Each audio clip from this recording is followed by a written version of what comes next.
வணக்கம். இன்றைக்கி நம்ம நெஞ்செலும்பு சூப் எப்படி பண்ணலான்னு பார்க்க போகிறோம். அதுக்கு நம்ம ஒரு 1/4 கிலோ நெஞ்செலும்பு வாங்கி க்ளீன் பண்ணி எடுத்து வச்சுக்கணும்.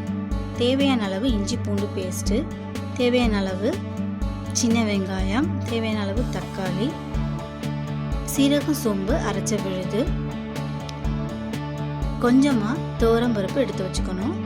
நெஞ்செலும்பு சூப்பு எப்படி வைக்கலான்னு பார்க்கலாம். கொஞ்சமாக துவரம்பருப்பு நம்ம ஃபஸ்ட்டு போட்டுக்கலாம். 1/4 கிலோ நெஞ்செலும்பு அதை நம்ம இப்போ இதில் போட்டுக்கலாம்.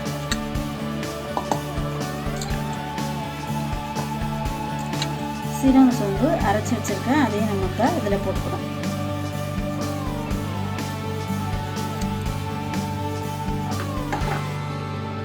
சின்ன வெங்காயம் நச்சு வச்சுருக்கேன், அதையும் நம்ம இதில் சேர்த்துடலாம். 2 ஸ்பூன் இஞ்சி பூண்டு பேஸ்ட்டு போட்டுக்கலாம். மஞ்சப்பொடி 1 ஸ்பூன் போட்டுக்கலாம். 2 பச்சை மிளகாய், நறுக்கி வச்சுருக்க தக்காளி,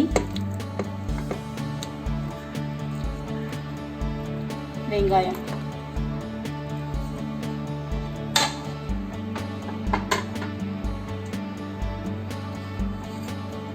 எல்லாத்தையும் போட்டுட்டு வேகிறதுக்கு தேவையான அளவு நம்ம தண்ணி ஊற்றிக்கலாம்.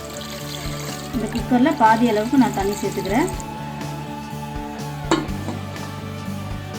ஒரு நிமிஷம் கழித்து ஸ்டீம் வந்தோன்னா நம்ம விசில் போட்டுக்கலாம். 1 நிமிஷம் ஆயிடுச்சு. இப்போ நம்ம விசில் போட்டுக்கலாம். 5 விசில் வர வரைக்கும் வெயிட் பண்ணுவோம். அப்போ நல்லா வெந்துடும்.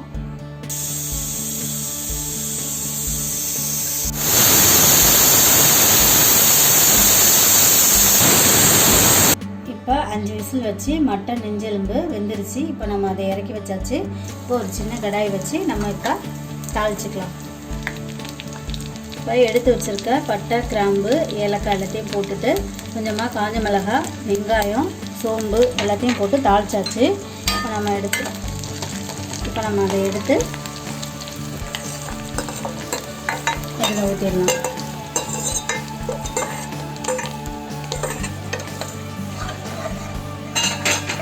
காரத்துக்கு தேவையான அளவு கொஞ்சமாக மல்லித்தூள், கொஞ்சமாக மிளகாத்தூள் நம்ம சேர்த்துக்கலாம்.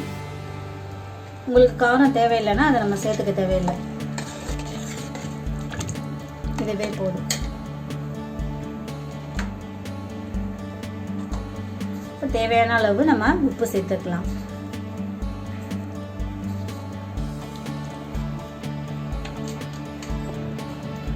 இப்போ சூப்புக்கு தேவையான அளவு நம்ம தண்ணியை சேர்த்துக்கலாம்.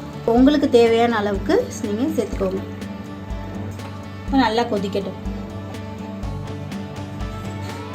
பின்னாடி திருப்பி மூடி நம்ம வச்சிடலாம். ஒரு 10 நிமிஷம் நல்லா கொதிக்கட்டும்.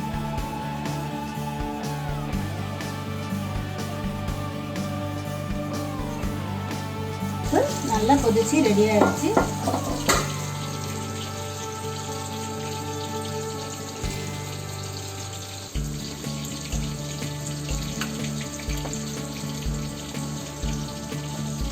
இதே மாதிரி அழகான கலர் பவுலில் நம்ம போட்டு கொடுத்தோம்னா குழந்தைங்க நல்லா விரும்பி சாப்பிடுவாங்க. மட்டன் நெஞ்செலும்பு சூப்பு ரெடி ஆயிடுச்சு. இதை சென்னையில் மார்க்கண்டம் சூப்புன்னு சொல்லுவாங்க. இது சளிக்கு ரொம்ப நல்லது. சமைச்சு பார்த்துட்டு எப்படி இருக்குன்னு எனக்கு கமெண்டில் சொல்லுங்கள்.